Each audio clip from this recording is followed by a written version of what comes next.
Yeah, so the consolidation of seeds mirrors the consolidation of power that we were speaking about earlier. So if you're a company and your business model is to create a very few number of seeds and make every farmer buy them, then eliminating their choices is in your best interest.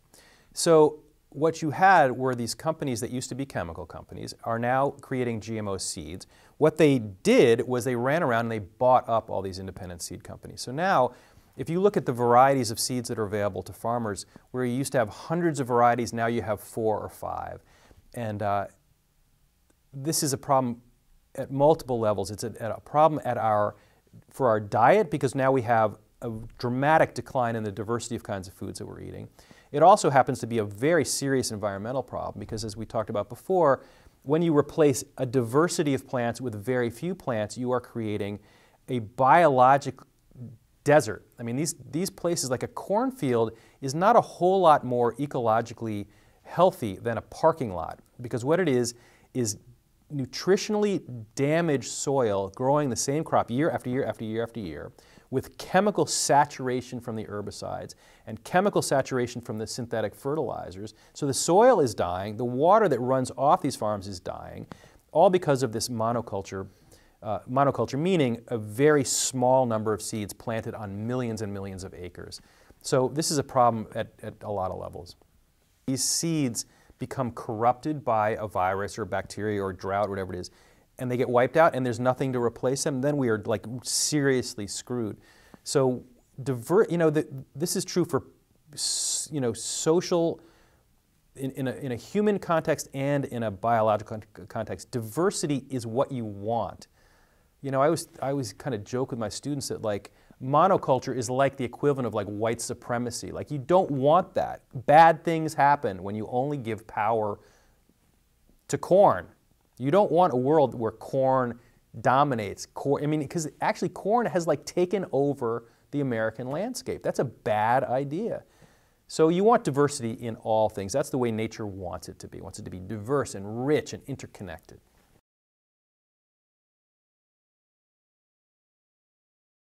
Ask an American what they want from their food, and they will say they want it fast and they want it cheap.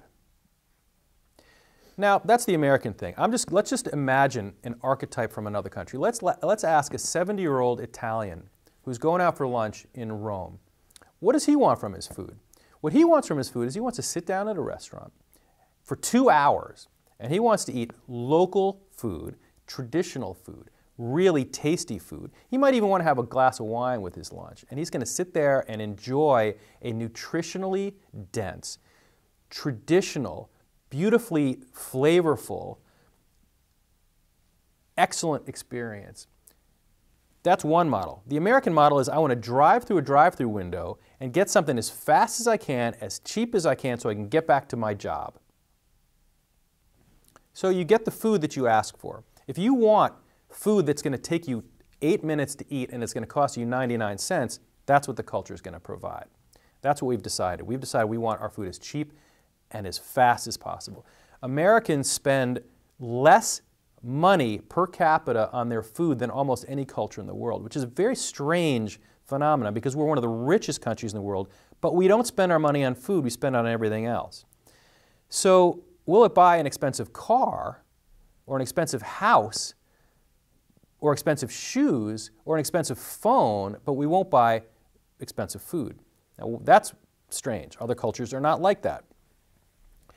That's number one. Number two is this system that we've been talking about, this industrial food system, is really good at making really cheap food because of all these, what they call these efficiencies of scale. Like when you have one factory that is cranking out billions of chicken nuggets, they can do that really cheap. And of course, the reason they can make cheap chicken nuggets is because the ingredients of those nuggets, which is chickens and then the feed the chickens are eating, are created by giant corporations. The giant corporations are receiving giant federal subsidies to create that kind of food. So the federal food dollars, tax dollars, that go into the food system are very disproportionately supporting giant agribusinesses to create food often below the cost of production. In other words, like a corn farmer can grow corn cheaper, he can sell it for less money than he's making because he's getting federal subsidies to support it. So you have all this tax money supporting a calorie-dense, nutritionally empty food system because the government and these corporations have decided that cheap, fast food is the most profitable way for them to make money. So when you go to the supermarket and you can buy a 2-liter bottle of soda for like $1.80, it's not because that's a natural price. That is a price that is supported by federal money. So what are you going to do? You can buy a $1.80 2-liter bottle of soda, or you can buy a bunch of carrots for $3. Which one are you going to buy? Well, the government apparently wants you to buy the Coke because they're subsidizing. They're not supporting the carrots. So what do you get? You get a country that is habitually eating chicken nuggets, pizza, fast food, and soda, and therefore the national waistline is growing, the national diabetes rate is spiking, the national heart disease rate is spiking. Meanwhile, these organic farmers growing actually good nutritional food can't get a nickel. So I think it's worth thinking about where you spend your money. Like, don't buy cheap food. Cheap food is artificially cheap, and so-called expensive food is actually just honest food. Pay your farmers to grow good food, and you will benefit yourself, you'll benefit them, you'll benefit the environment, everything will work.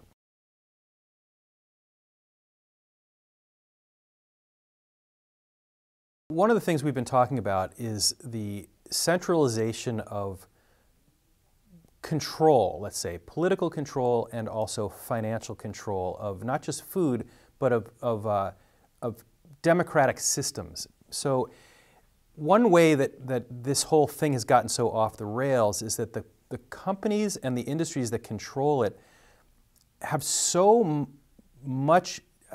a disproportionate influence on the American mindset through advertising, through political lobbying, through getting their people appointed to various offices, that the control of the free flow of information is really radically compromised.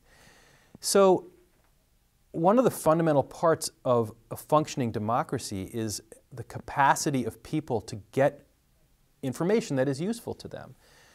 So speaking as a journalist, journalism has that as a fundamental bedrock belief that anytime information is being controlled, it's a bad thing. It's a bad sign. It means that somebody's got an interest in controlling information. So there are fewer and fewer places where you can get deep access to information. One of the places is a very small and shrinking number of newspapers. One of the places is a small and shrinking number of magazines. The internet is very complicated because there is some good information and there's a lot of bad information.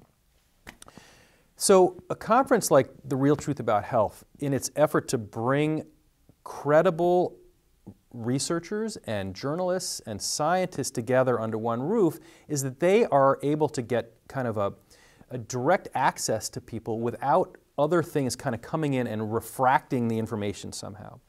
So, I mean, I go to conferences quite a bit as an academic, as a journalist, and this is where you get direct information from people.